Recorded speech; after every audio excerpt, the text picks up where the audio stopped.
Antes do Superman conhecido fazer sua estreia nos quadrinhos, seus criadores, Jerry Siegel e Joe Shuster, usaram o nome para um personagem completamente diferente, fato desconhecido por muitos. Tratava-se de um vagabundo chamado Bill Dunn, que adquiria poderes mentais através de um experimento e os utilizava com a intenção de dominar o mundo na história O Reino do Superman. Este vilão seria, ironicamente, a primeira versão na história do Superman.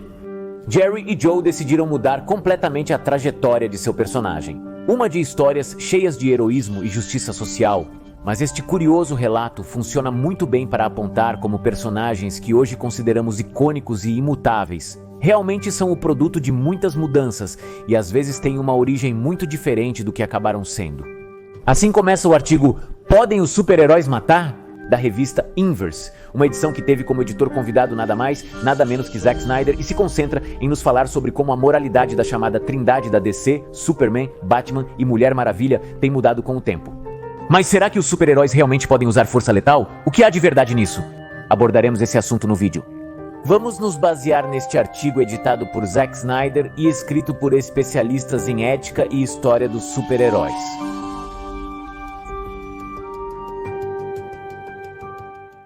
São pessoas que cometeram crimes, no entanto, também são pessoas que precisam de ajuda e apoio. Se você é fã de Zack Snyder, pode conversar com ele e descobrir sua opinião sobre o Superman ou a mitologia.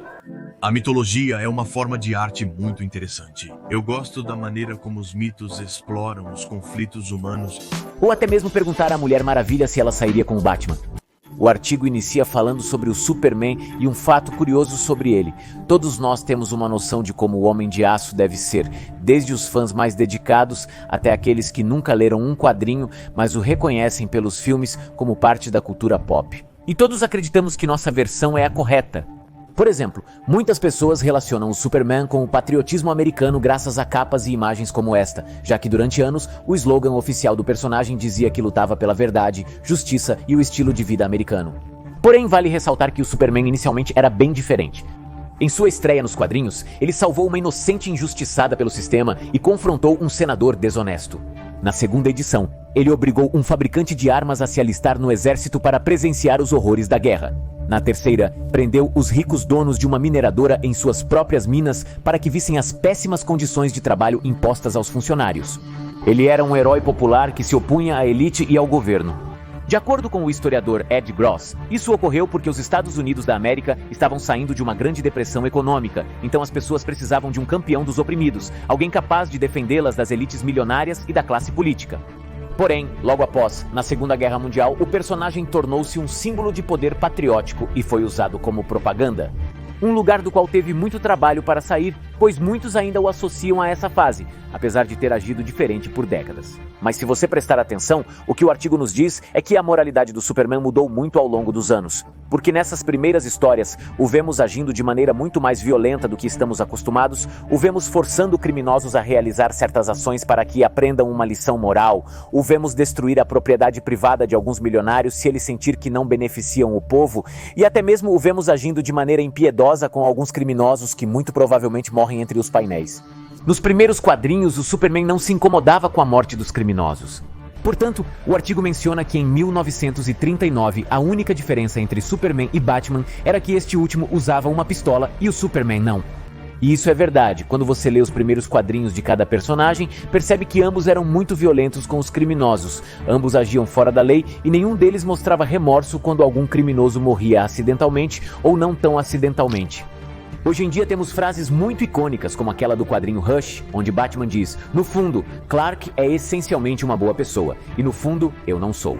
Inicialmente, a ideia de que o Superman era amigável e o Batman rude não existia, como menciona o artigo. A Mulher Maravilha também era mais violenta do que costumamos pensar, algo visto desde suas primeiras aventuras. Embora deva ser esclarecido que nos quadrinhos ela sempre foi vista como essa pessoa que não mata como primeira opção, mas também não hesita se considerar necessário. Por exemplo, um momento muito icônico dos quadrinhos foi quando ela quebrou o pescoço de Maxwell Lord para libertar o Superman de seu controle mental, uma decisão que tomou num piscar de olhos porque sentia que era o certo a fazer.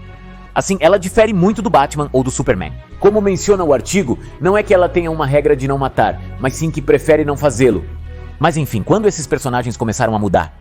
A primeira grande mudança na moralidade desses personagens ocorreu quando Bob Kane, co-criador do Batman, publicou um ensaio mencionando que seu personagem rejeitava armas de fogo, fazendo com que o Batman parasse de usá-las nos quadrinhos por um longo período. Neste caso, trata-se de uma mudança retroativa na moralidade de um personagem.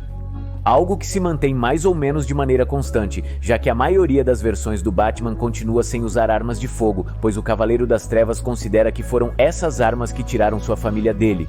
Um dos Batmans mais diferentes é o de Snyder, mas voltaremos a isso depois. A primeira mudança no Superman foi durante a Segunda Guerra Mundial, quando suas histórias viraram propaganda política, transformando-o de campeão dos oprimidos em super-herói ultrapatriota, algo que também ocorreu com o Batman.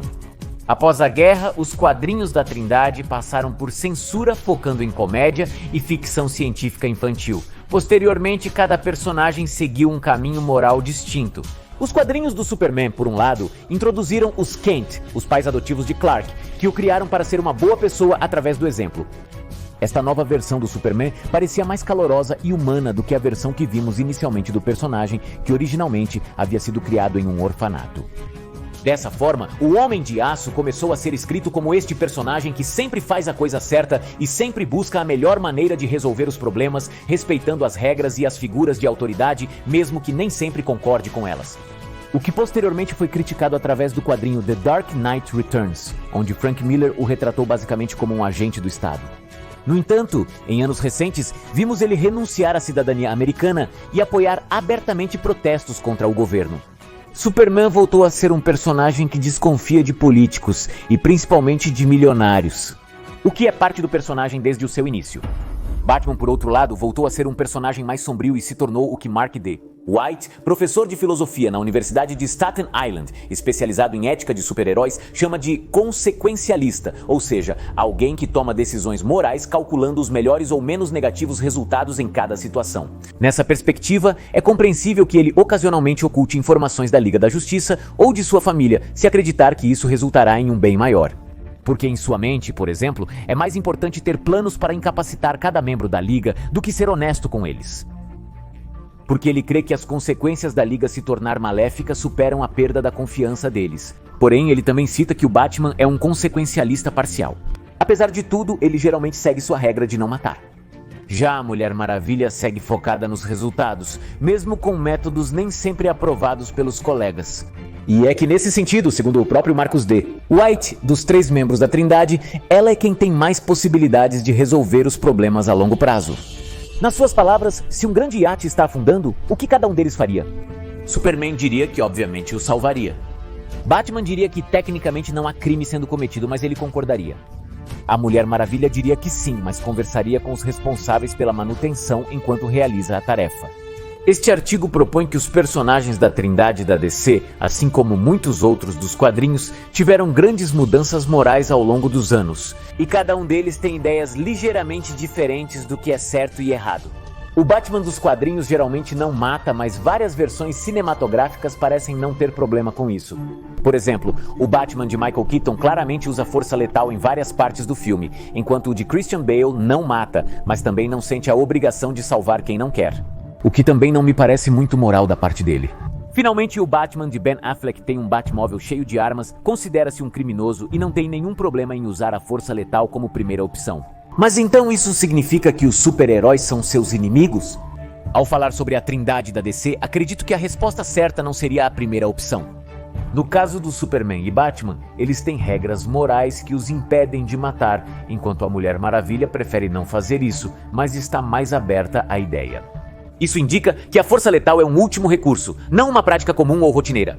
O que significa que eles esgotarão todas as opções possíveis antes de tirar uma vida, e essa decisão muitas vezes tem grandes repercussões nos personagens. No entanto, deve-se esclarecer que todos eles já fizeram isso várias vezes, e não apenas nas primeiras aparições, onde eram mais violentos do que são agora, mas até mesmo aquelas versões que consideramos muito clássicas são capazes de usar este último recurso se considerarem que é a única alternativa possível, e as consequências de não fazê-lo são catastróficas. O Superman dos quadrinhos, por exemplo, estava determinado a deter o Doomsday a qualquer custo, uma característica presente em outras versões do personagem. Eles podem usar força letal, mas os escritores raramente os colocam nessa situação, e quando o fazem, a história geralmente não se concentra nisso. por se tratar de personagens aspiracionais, que funcionam como modelos a seguir e símbolos de virtude. Mesmo que cometam esses atos, como em vários filmes ou quadrinhos antigos, a história opta por não se concentrar nisso, mas nos atos heróicos. Algo que muda radicalmente em filmes como Man of Steel ou Batman vs Superman, onde os vemos usando força letal diretamente com foco em nos fazer perceber isso. Então, se você prestar atenção, a resposta não é tão simples quanto um sim ou um não. Mas eis a grande questão. Poderíamos dizer que alguma dessas versões não é o Superman, Batman ou Mulher Maravilha? Por exemplo, já vimos que a moral e os métodos de cada um deles mudaram muito ao longo dos anos, mas será que pode haver uma mudança tão grande que em um momento eles deixam de ser esses personagens? Se fizerem uma história de um Batman com poderes que nunca perdeu seus pais, não vive em Gotham City e mata seus inimigos, talvez esse não seja o Batman. 7 palavras, essência. Perceber grandes mudanças é fácil, mas notar as pequenas é o verdadeiro desafio. Ou seja, quando ele deixa de ser o personagem? Em que ponto a essência do que é Batman já se perdeu? Isso também vale para outros personagens. O Superman deve voar, usar a cueca vermelha por fora e ser filho de Jonathan e Martha Kent. Acontece que ele nem sempre voou, nem sempre usou a cueca vermelha por fora e nem sempre foi o filho de Jonathan e Martha Kent. E ainda assim era o Superman. O que você acha? O fato de o Superman ter matado o Zod ou o Batman usar armas de fogo faz com que eles deixem de ser o Homem de Aço e o Cavaleiro das Trevas? Não acredito. No caso do Batman, é uma versão muito distante do clássico, mas ainda assim continua sendo o Batman. Mas atenção aqui. O fato de ainda ser uma história do Batman não significa necessariamente que seja uma boa história do Batman. Isso é uma análise à parte. Este é um debate recente com os 2 filmes do Coringa, pois mostram um personagem muito diferente dos quadrinhos, levando muitos a pensarem que este nunca foi o verdadeiro Coringa, especialmente desde o lançamento de Folho Adeu. O que também nos fala de algo muito interessante. Desde o lançamento do primeiro filme do Coringa, vimos que Arthur Fleck tinha pouco em comum com o Coringa dos quadrinhos. Porém, com a aprovação de muitos espectadores, esta versão foi aceita apesar das alterações. Algo que não aconteceu com o segundo. Um filme detestado por muitos, levando a comentários de que essa nunca foi uma história sobre o Coringa. Isso mostra que uma boa história nos faz tolerar mais mudanças nos personagens. Mas então, existe uma versão definitiva desses personagens ou tudo fica no limbo? Na minha visão, não existe uma versão definitiva quando se trata de personagens icônicos como a Trindade da DC. Há versões que se aproximam ou se distanciam das características clássicas. Uma boa história não depende disso. Haverá ótimas histórias de um Superman comunista e histórias chatas de um Batman clássico. E sim, entendo que esta não é a resposta que às vezes gostaríamos. Gostamos que as coisas sejam claras, sim ou não, mas algo semelhante ocorre com os mitos de muitas culturas.